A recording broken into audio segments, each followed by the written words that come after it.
Well, hello, everybody. This is Scott Roberts with Jerry Hubble, and this is the Explorer Alliance Live program with the OpenGOTO Community. And it looks like Jerry's out on the beach with this large cylindrical thing behind you. Yeah, Where are yeah. you, It's Jerry? I'm in Boca Chica, Texas. I'm in the past, and Boca Chica, Texas has happened. The Starship flew for the first time day before Oh, yesterday. it was the Hopper, right? The Hopper, that's right, Yeah, with the new engine. that is amazing. It is absolutely amazing watching that thing fly. This huge, I don't know how tall it is or what are the dimensions of the spacecraft? Well, it's 9 meters, 9 meters in diameter, which is that's 20, 30 feet. right? 30, no, it's pretty much 30 feet, 30 feet. So the 30 size of feet the wide, large room. and it's about 120 foot tall. So it's like a building. Wow. Oh, David Dean caught me. He says the date on the show says August 5th. That's right. I messed up. I'll have to fix it. Oh, yeah. I wanted you to have Yeah. an extra day, David, so that you could. Anyways, we That's had some right. more people join in for the virtual star party. We have a volunteer from the UK. I'm sure that we could have some others from the UK. And I'm thinking that maybe what we'll do is have uh, have a European edition. Jerry and I were talking about that, um, and we think that we can do that as during the time that we run this show in the UK. It seems like that would be about the right time. They don't have a lot of night over there because they're so far north. But we'll try to put something together. I think that'll be a lot of fun over there. Of course, we're going to have our next virtual star party here in the USA, and this time zone. It doesn't have to be the USA, of course. It can be anywhere in this time zone. These time zones, anyways. And Right, that'll be next right. Tuesday night. So it'll be a lot of fun. We're looking forward to it. For Maybe we can M27. get somebody from South America to join in. Yeah, that would be really cool. That'd be awesome. Maybe we can get Rodrigo Zeleda down there in Right. La Serena to do that. The video that you saw was NASA's Ingenuity helicopter that's going to be released on the Mars 2020 rover. So that's really exciting. I don't know how many of you really looked at the technology that goes behind that, but they showed video of it being tested in a vacuum chamber, replicating the atmosphere of Mars and all the rest of it.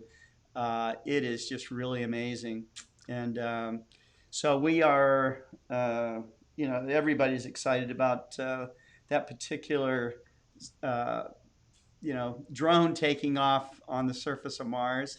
It'll be the first flying thing that we know about in the atmosphere of Mars there. So it's going to be really a momentous time to see that thing take off. It's like a Wright brothers moment on Mars. Yeah, I think so. I really do. I would agree with that. Jerry, we covered our topics earlier, and you wanted to start off talking about something that was on the forum, I think, on the OpenGOTO Community Forum about artifacts in astrophotos. Right. So Bill Black posted an image that he's Vega. He said the skies had cleared it long enough for him to start to test a little bit. So he took a picture of Vega, which is very, very bright on an astro image. When you're trying to capture things that are around 12th to 18th magnitude, when you have something that's one zero magnitude or one first magnitude star, it's going to be super bright. Yeah. And what happens is he posted the question because he on the image there was the Vega, and then off to the side about I don't know 20% of the distance away, the size of the frame, there was a little green oval Hmm. that kind of looked like a nebula. Okay. And he's saying, "What is this? I haven't been able to find this nebula um, in any catalog or anywhere near Vega. And did I capture that? And so I said, yeah, that's called the reflective nebula. The reflective nebula, yes. That's what I called it. Right. And so I explained to him that what happens is a bright star, the light coming in is focused on the image chip, right? And then the chip is glass. So even though it absorbs the light, there's a tiny bit of reflection off of that into up to the window that covers the chip. Okay, so there's a little window that covers the chip. So the light would reflect off the chip, bounce up into that window, and then bounce back I see. So it into the wasn't a chip very again. big reflection then. It's a small reflection. It's about the same size. It's about the same size as the image of the star on the and I think you're still sharing your desktop, Scott. So if I can share mine, I can probably bring up Oh, okay. All right. Let me that image. unshare. Let me see. Let's see. Let me see if I can find it here.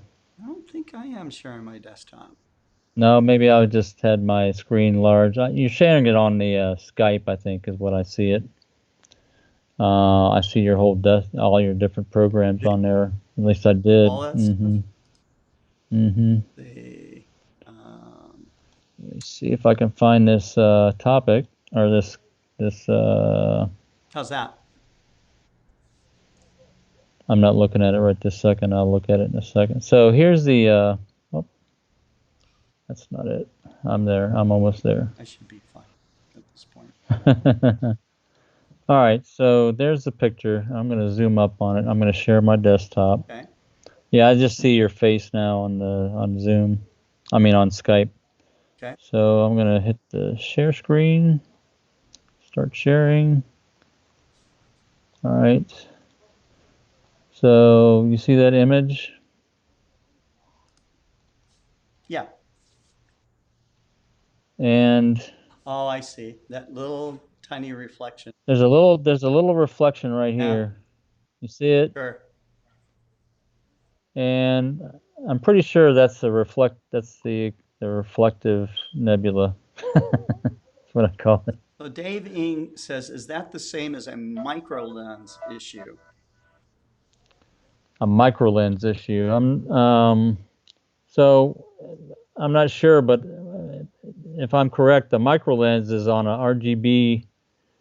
Well, it's some CCD chips, specifically like the ones that are commercially available for cameras and for cell phones, Mm. have micro lenses on them to concentrate the light from a bigger area into the smaller photo sensor. Because on CMOS cameras, a large part of the area of the pixel is taken up with the amplifier circuitry, and it's not really light sensitive. So they put micro lenses on top to focus the light into the actual photosensitive part of the pixel. Mm-hmm. So that's it. So I don't think so, because a micro lens is per pixel type of device, unless I'm misunderstanding what he means by micro lens. It's something that he heard about from the ASI 1600 mm. So I don't know Hmm. exactly what it's in reference to. This phenomenon here that we're talking about. It can happen to any CCD camera or CMOS camera because it deals with the reflection of a bright star off of the optical elements Yeah, in the camera itself. right. Yeah, you're Hmm. not going straight down onto a sensor. You are going through an optical window because a lot of these cameras are in a sealed chamber, and Right. um, you know, and that's how you can get cooling and all the rest of it, so that frost doesn't build up on your chip, which is a lot worse than maybe a little reflection. So Right. let's see, who do we got here today? We got uh, we've got James the astrophotographer's with us, Astrobeard. Um, Tyler Bowman's with us. Tyler's asking, hey guys, crazy question. I was going through ExploreStar's app, and are there plans to add the G8 from Lysmandy as well or not? Okay. Actually, Tyler, at this very moment, there's no plans to add the G8. But if we start getting more and more requests for it, then we'll rethink that. Um, so, We've had similar requests to to sell the new versions of these mounts, the combination mounts like the G811 or GM. I guess I don't know if it's what it's called, G811, where they combine the the G811 oh, I see. declination to the Just G making a to the lighter G8. weight Yeah, mount. so they off. Oh, Yeah, right. So those are offered now, and I don't think we have any plans for that either right now. right. You're still showing me full frame on the broadcast. Yes, I am. Why not? That way I can hide, you know. So I know it's kind of disconcerting it's seeing my big the Jerry face. Hubble show with starring Yeah, Jerry this is, Hubble, directed by yeah, Jerry Hubble, right. written by Jerry Hubble. Yeah, No, it's a little disconcerting seeing my big head on the TV in produced front by of me. Jerry Hubble. Yes. Oh my goodness. Okay, so all right, and so we also we have a question of the day. We're going to give you time to look this Right, up because our door prize this time is going to be your choice of any of our 52-degree eyepieces. I promised a nice door prize today because we had to do a dash yesterday with a very short program. But certainly we got time to spend today with you guys, and we love it. So, um, Jerry, what we our theme is a little bit about Mars right now. We showed the Mars Ingenuity helicopter. We've been talking about Mars. Mars is getting closer and closer to opposition all the time, and I'm right, certainly excited about it. You know, I'm starting to see nice images of Mars coming from customers, which is really cool. right, right. Um, what what is the question of the day? All right, so we talked about a couple issues, but we decided on there's a thing called the Mars hoax that comes about every time opposition occurs. And you had some specific items you wanted to know about that, right? When was it? Yeah, When did it the first get? Mars hoax. What is the Mars hoax? And when and how did it start? Right. Hmm. So you need to know what is it? When did it start? And how did it start? And what do we have for him, Scott? For a prize? What do we have? I already told them. Oh, did you? I Yeah, didn't hear. I must have been thinking they about. get to choose any of the 52-degree waterproof eyepieces that they want, you know. So Okay. it's a really broad range of eyepieces. So Let me bring up that let me bring up that web page so we okay. can show them for a Yeah, so they minute. can see what they could win, Johnny. That's right. I need a Johnny, you know, that can does that game show host announcement.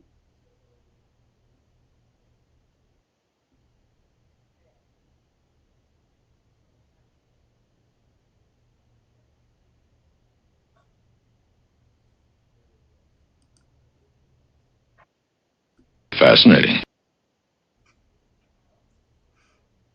Yeah.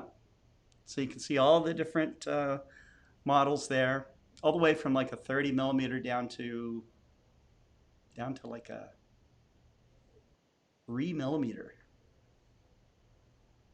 I want to see Mars with that three. Of course, we need the sky for that. All right, so now we have some other questions here. Daniel Sanchez, hey Scott, finally I could purchase my first telescope today, an Explore Scientific AR-102 airspace doublet. But I need to ship it to my uncle's house in Florida because, and I don't see the rest of it, Daniel. Oh, because the shipping to Puerto Rico was almost $100. Yikes! And I was on a budget, but I got a pending flight there. So how can I work the warranty registration? All right, so Daniel, all you need to do when you arrive, you can either do it yourself or you can have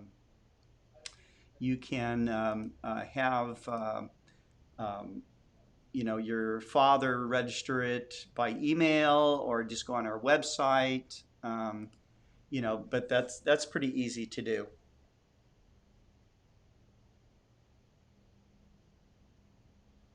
And did I lose Jerry? I must have lost Jerry here. Let's. No, I'm here. I'm broadcasting your view. I was on It there was so full quiet. screen. I'm like, what? I'm like starting to hear crickets. So Yeah, no, I'm here. yeah, I okay, just all stopped right. But sharing my that's what we screen do, again. okay? And you definitely want to register the product. Okay, so David Ing says 2003, Mars is the same size as the moon. Okay, that's part of the answer. That's two parts of the answer. But how did it start?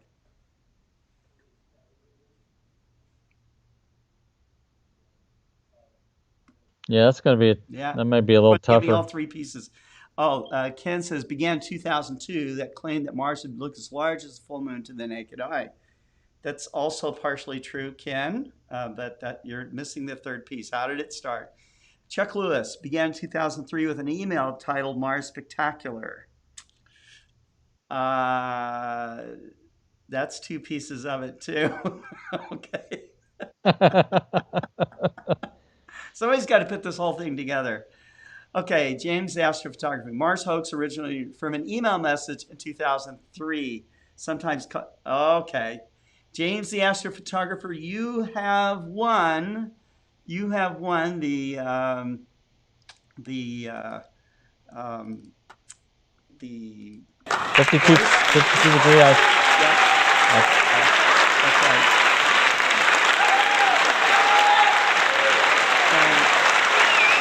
Amazing, huh? Yeah, incredible. That's awesome. Yeah, yeah. You could stand up, James, right Stand up, James. Go ahead. now. Go ahead. Anyways, that was all the pieces of it right there. But yeah, I fully expect. In fact, I'm a little bit surprised that we didn't see the Mars email hoax come out this August. So I was kind of looking forward to it again. It made its circulation so many years in a row. It was crazy. And people would call me up. Hey, Scott, did you know? Did you know that Mars is going to be as big as the full moon? Now, I'll tell you the background story of this, okay? It's true that an email did start with that, and I'm not sure who in fact did that, but it's derived from a news interview with a guy named Don Parker.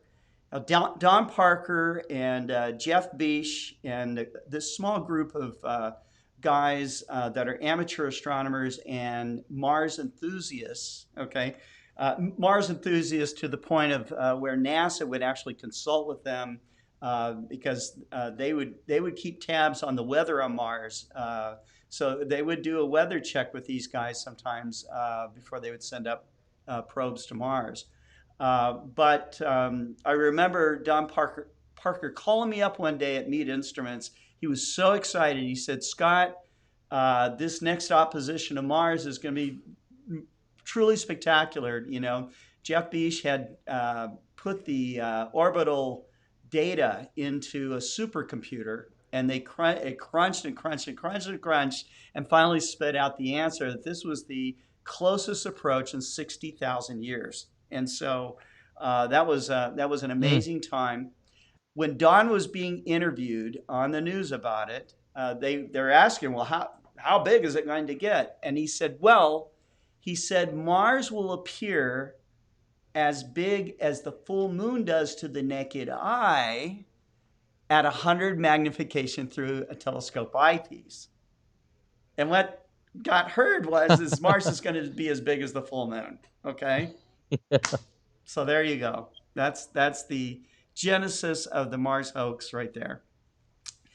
Actual, real, accurate information, totally twisted, out of control, and so where's Philip Yeah, Plait and the bad astronomer when you need him? So yeah. We've never seen bad that in astronomy. today's. We don't have that problem today, do we? With factual news. Oh no, no, they're so accurate now. Actually, they are a lot better than they ever were. It's pretty easy. actually, it is so easy for them to fact check things that it's amazing that they still do actually make mistakes, which they do. So, what are you going to do? You know, All right, you so could that's almost good. So, forgive them before because it was a lot of work to find out correct information before. So, hmm anyhow, well, good. yeah. That's So, so we got what's next? what's next? Okay, well, what's next is the future of astronomy, right? And uh, Right, one of the aspects of the talk that you gave was about ProAm collaboration. So, what do you see there, Jerry? right. So this has been going on for quite a while, but typically it's been really select people that have friends in the professional community, uh, astronomers that don't get paid, uh, have these contacts, and they were able to get involved with some of these professional level programs and observing programs to provide their own observations. But 10 years ago, it was very much an individual thing.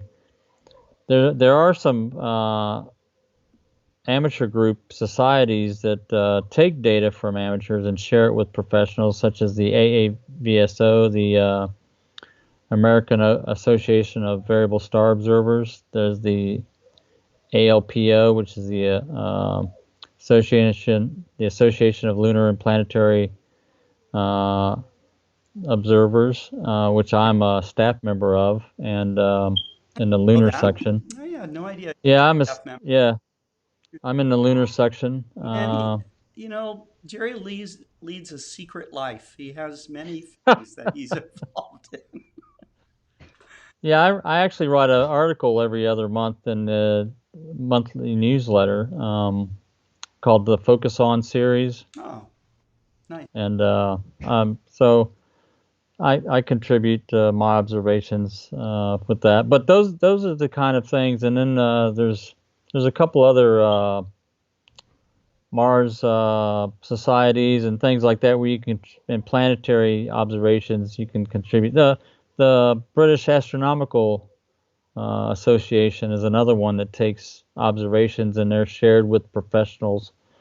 Now it's up to the professional to go to those data data sources and go get it if they're aware of them. It's not a professional uh, sponsored type of data organization like the AAS is. The American Astronomical Society is all professionals, but they've just recently started uh, letting amateurs join up, which is a great opportunity. And that's one key sign that it's getting more and more active in terms of this pro-am type collaboration. Is that the AAS, as 2 years ago, I think, started letting amateurs join the fray. And I think it's just a society for all astronomers, is what it really is. I don't know if many people know, but the AAS also purchased Sky and Telescope magazine That's right. a year ago or 2 years ago, and Mm, I think that's part of the reason they've opened up their membership to amateurs. right. Uh, And it's not very expensive. They do require that you are a club member with another club, which so you can right, join them. That's how they vet their membership. right. So yeah, another big area for professional collaboration, which is what I got involved with early on in my second wave of astronomy career back about 10 years ago, was the IAU's Minor Planet Center to do minor planet observing and submitting observations to that. That's the International Astronomical Union provides that service Hmm. up in I guess it's in Cambridge, Massachusetts, I think is where they're located at. But they're the clearinghouse for all minor planet data in terms of keeping track of the orbits and everything. And you as a non-paid astronomer can get involved and provide your own observations to them. And it's a peer-reviewed observation. They have certain requirements for to get you certified to submit your observations, which I've gone through a couple of times with a couple of our locations with the MSRO and with my home address here. Gary, was it an involved process? It's basically reading those. They've got great materials on their website to tell you what do you need to be able to do, what kind of observations you need to make. Mm-hmm. You basically make a series of observations of the minor planets, and you have to have the timing, the timestamp that you submit the observation is very key. You got to be within 1 second Oh, when you do your calculations for your position of the. So you're doing a thing called astrometry, where you're measuring the actual position of the minor planet at a certain time, and you've got to be. It's not like that. The location has to be fairly accurate because the minor planets you're going to be observing have well established orbits, so they know what the precise location of that minor planet would be when you at that time. So sure. they give you a little bit of leeway as far as precision and location, but the time has to be pretty darn precise within 1 second, basically. And so you submit a series of observations. Basically, you do two two observations separated by about an hour or two on three different minor planets. Okay. You do that in 3 nights, three separate nights. So you basically have to do this whole series of observations, and they vet you in terms of how Oh, consistent I you are, actually it how sounds like fun. precise, yeah, how precise you are, and how consistent you are with your observations. That you can provide these, and they're looking more for consistency. Mm-hmm. That you don't have a wide variation in quality when you do the observation and you do the measurement. So it just comes down to doing the measurements and learning the technique to do that. And it's a lot of fun to be able to submit these observations to the Minor Planet Center Yeah. because you help keep track of these asteroids, and that's important for amateurs to do, especially the dimmer ones. You know, the bright ones are very well established, but when you get these asteroids that are down, that are around 30 kilometers in diameter or 40 kilometers in diameter, Mm-hmm. they get influenced quite a bit and they need to be kept track of. And right now there's over 800,000 minor planets in the database. So there's plenty for everybody. There's plenty for everybody. That's right. Yeah. Yeah. So Great. that's how I got involved with the professional collaboration. Mm-hmm. My first shot at that. And then there's the test follow-up working group, which you can get involved with exoplanet observations, which I'm a member of also. So there's lots of groups and lots of opportunities to, if you doing your nice pretty picture imaging and you've collected all your photos and you want to move on to something else, professional science type observations will utilize your skills Uh-huh. and add and give you some more give you another opportunity to learn some new things about the sky. Very cool. Very cool. Hmm. And there's other pro-am projects as well. Maybe you mentioned about the test program that you're on. That's a pro-am program. Right. Hmm. Um, uh, I was on a pro-am program during Halley's Comet with the International Halley Watch, and it was really, really interesting. Hmm. And it's just it feels good to know that your name was on a real science paper that's peer reviewed and actually contributing, to the Right. scientific body of knowledge. So really cool, really cool. Um, all right, and we are moving on at this point, and so we wanted to know more about why you need to do polar alignment. Why is that important? You know, Right. the PMC-Eight with Explorer stars, you really don't have to polar align it, do you? I mean, you can aim it at two stars in its alignment menu, and it will drive in any configuration to keep all the objects in the field, and we'll still do go-tos and all the rest of it. So Right. why would you need to do polar alignment? Well, so for visual observing, I would say take advantage of the virtual alignment that's in Explore stars, and you don't really need to do a physical alignment. And that's what we're talking about. We're talking about the difference between a physical alignment, where you know the RA axis is pointed at the North Celestial Pole near Polaris, Hmm. and as opposed to just plopping it down and doing going through the alignment routine on Explore stars. So it's a physical and a virtual. I call it a virtual alignment. So virtual alignment is really for people that want to get out there, do a quick 2 or 3 star process, and then start looking at objects. You don't have to sit there and do a drift alignment. There's 2 or 3 methods to do an alignment, Hmm. and that depends on whether you can see the North Star or cannot see the North Star. That's a big difference. There's tools available and gadgets that you can buy to do a polar alignment, but a polar alignment is really geared towards those who want to do astrophotography Right. and want to be able to track the stars very accurately. Is what it comes down to, and minimize any errors in your tracking. And Right. it just makes your life so much easier in terms of imaging and being able to track accurately. But the tools that I would say 95% of the amateur astronomers or the astronomers that use to do astrophotography use auto guiding. And auto guiding is a technique that uses an small optical telescope with a camera, Right. and you lock onto a star, and it controls your mount to keep it pointed right at that same location continuously.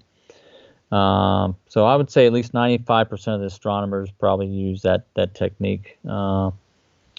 The other 5% are lucky either to have a mount that has very little periodic error, which is really what auto guiding is all about, correcting that feature in your mount is the periodic error, Hmm. or you've got something like we have at the MSRO observatory, which is the telescope drive master, and we don't have to auto guide because we have a intrinsic control system that manages the periodic error very very precisely.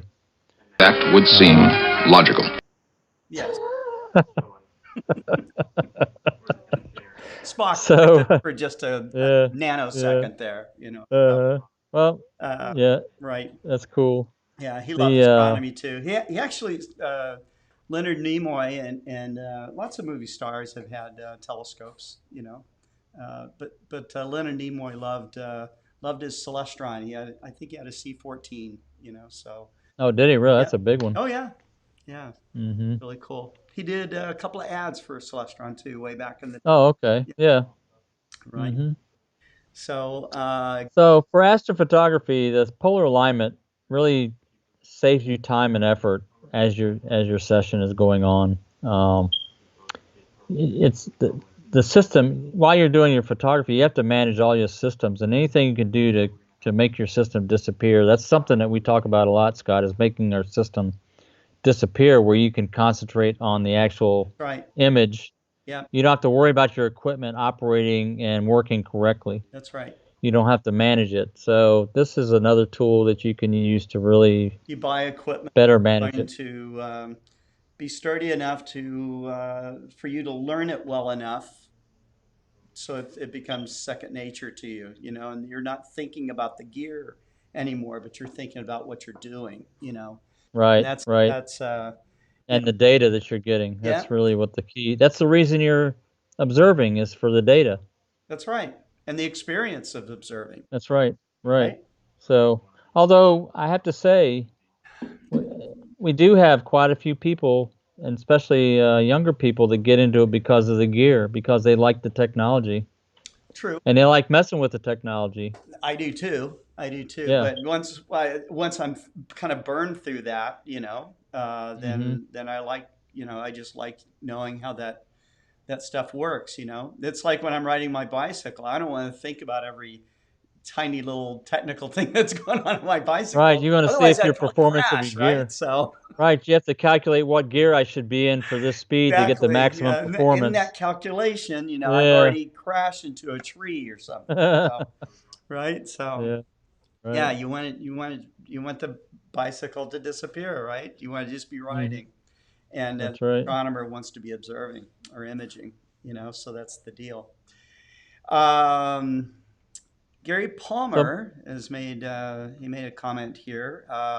He said they've been on M13 over the last week. If it is clear for anyone, Comet Neowise is in front of M13 tonight. So that's pretty oh cool. man, Oh yeah, we yeah, missed it by a couple nights then. yeah. So I'm hoping it's going to be clear here. I'm going to try to go out and see it. So Yeah, I don't know if it's clear here or not. that's going to be awesome. I'll have to see. Yeah, that'd be awesome to Gary, get that in the if you same get a nice frame. shot of that, you'll have to share it with the audience. So um, we will, because everybody last Tuesday shot M13. So, um, and then finally, Jerry, we wanted to talk about stuff that people don't realize about the PMC-8 system. And Mm-hmm. touched on it. Mm-hmm. You touched on the subject a little bit a little while ago, but what do they not know about auto guiding with the PMC-8?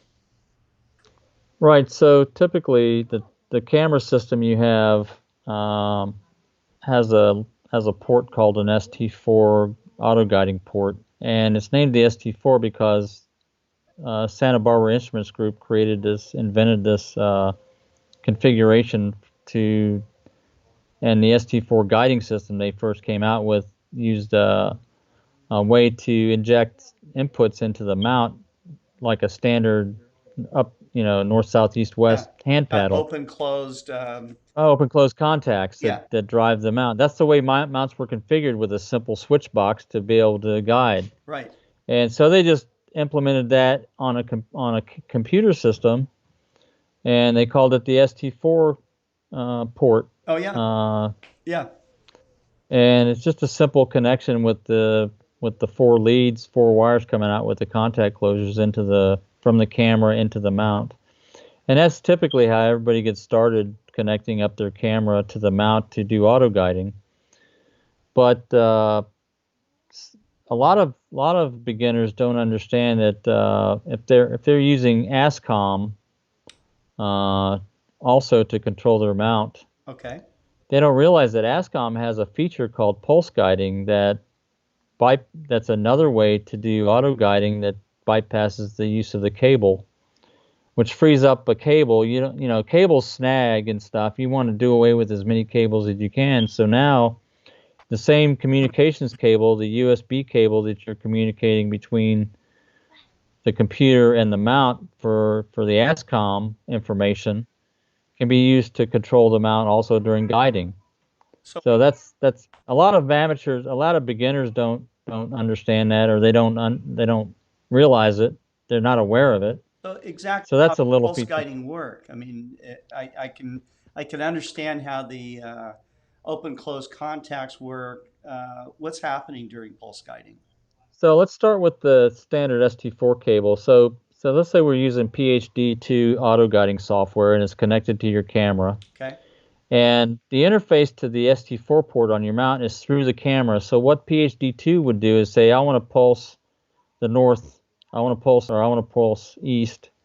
It'll send that command to the camera, and the camera will interpret it and send the hardware pulses out to the mount through the ST4 cable. Okay. All right. So the PhD2 is determining when to pulse because it's keeping track of that star location, right? Okay. It's saying, oh, you moved off center, I need to move back. So in pulse guiding, it's the same exact thing. PhD2 uh, measures the pulse and says, I want to send a pulse, but instead of sending it to the camera directly, it sends it to the ASCOM driver through a method called pulse guide. Mm. And the pulse guide method has two parameters. One is the time, the pulse width, or how long the pulse lasts, and it also has the direction. Mm-hmm. So it says I want to pulse west for 30 milliseconds, or I want to pulse north for 45 milliseconds. So then that goes directly into the camera implementate. The driver talks to the camera and sends the command, like on the PMC-8. It's an ES command language command Okay. that I've created in the PMC-8 that says, okay, I want to move it this amount for this long, or this direction for this long. Mm-hmm. and it does it. So that's how it communicates through the ASCOM driver, through pulse What's guide more function. accurate, the ST4 or the Pulse Guide? In terms of the performance, they're basically the same thing. You're basically ending up with the same thing on the mount, but when PhD2 is using the ASCOM pulse guide command and it sends it out, it's taking into account that it knows where the camera's pointed. It knows where in the sky it is. Yeah. Where if you're just sending a command to the camera doesn't have any idea where it's pointed. Right. It doesn't know at all. So Pushed. Yeah. it just gets pushed. So you get a little refinement in the pulsing. But having said that, I've read several there's anecdotal evidence that there's really not that much difference between the two in I, performance and wise. when they're both working well, they both work. Right, they both work well. I Yeah. mean, it's hard to tell because there's so much variation in the sky and everything. Sure. But otherwise, the big benefit for using pulse guiding is, of course, that cable. You get rid of that cable. It's one less thing to worry about, and that's what it's all about: is to minimize your system to get what you want. You know, that's another philosophy that I think we have is you don't add equipment or software that's redundant or doesn't add any real value over what you already have. You don't layer on stuff. You don't add stuff that you can accomplish another way that keeps it more simple. Yeah. You want to make your system as simple as you can get away with is what it comes down to. Sure. Um, That. that's why we don't have periodic error correction built into our mount because people are going to auto guide. And all periodic error correction does, it's another way of correcting the periodic error, which is what auto guiding is designed to do. Yeah. So you instead of having two, PC software. I mean, I certainly remember people using the permanent periodic error correction software that we had with Mead, and it was a huge advance because it would take 30 arc second drives and bring it oh down yeah, to like five. Okay, right, which was nice, and that made auto guiding. Less aggressive and all the rest of it, but right for a human, right, right. that's what we're dealing with, a human, right at that Yeah, point, but auto guiding got better and better as the years went on right, too. So, right, it becomes somewhat of a moot point. But there was a lot of marketing dollars spent on PEC and permanent periodic correction and stuff, and it kind of made people just think, made amateurs just think that there was only one um, really error in the drivetrain. right, In fact, there's many, so. that's right, Right. that's right. The other thing I found, even if you do have this permanent periodic error correction, it doesn't get you down unless you spend a lot of money for a mount that's intrinsically accurate. For the level of mount that 90% of the people are going to use or 95% of the people are going to buy, you're going to need to, even if with permanent periodic error correction on those, you still have 3 to 5 arc seconds of error, which is not good enough. Mm-hmm. You're always gonna auto guide or use a TDM type device like I have. Yeah. You're always going to have something like that. Right. So why even bother? Especially if you're a beginner and you're getting into it on the lowest end mounts, Right. it really doesn't add any value at all. It adds Uh, expense to the system. it adds expense to the That's system. add That's right. expense. So that's one of the reasons we were able to get the IXOS 100 down to where it is. Right. Right. That's right. Yeah. Now, It's not just software. It could just be software, but the way to do it right is to put 0 point, sensors onto the worm wheel and to right. Well, that's calibrate right. it and all of that. So. That's right. And so that's part of the design decisions you make when you build something. What do you want to get into? My advice has always been to keep it as simple as you can get away with. Yes. Yes. Keep it simple, as Dave Ing says. KISS. Keep it simple, sir. Or I guess you could say stupid also has an S. That's right. Anyways, I guess that's our show for today. We covered our subjects. Are there any other questions? No, there's always more questions out there. Uh, you know, but um, but anyhow, I'm not seeing them come up right now. And, maybe all these guys are getting their telescopes ready to look at Comet Neowise on M13 tonight. I hope you are. If anybody gets shots tonight, we'd like to see you share them with us.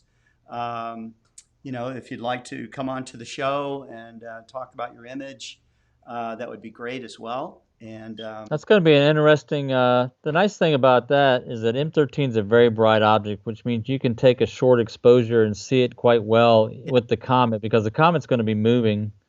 oh yeah, So you can get a there was sharp. like a movie. Somebody made a movie of it going across M13. I'm Yeah, sure that would be. somebody's going to do that. So Yeah. right, but and James, the astrophotographers, thank you again, Scott. Hey, you're the one that came up with the right answer. You had to do the work, so it's our pleasure, James, and we hope you guys all have a great night. Let's see. Chuck Lewis says faint blobs on my images. I suspect dusty, a dusty flattener. Am I correct? Yeah, when you have dust on the lens on the cover of the CCD cover or any other optical element like a filter wheel, you'll see dust bunnies, which are basically shadows of the dust on the image, and it'll look like a darker ring, circular area. That's uh, that's different than this thing we were talking about earlier, which was a bright Yeah. reflection. Uh, this is dust bunnies cause shadows, and if you're using a Newtonian or a Cassegrain scope, it'll look like a donut. They call them dust donuts.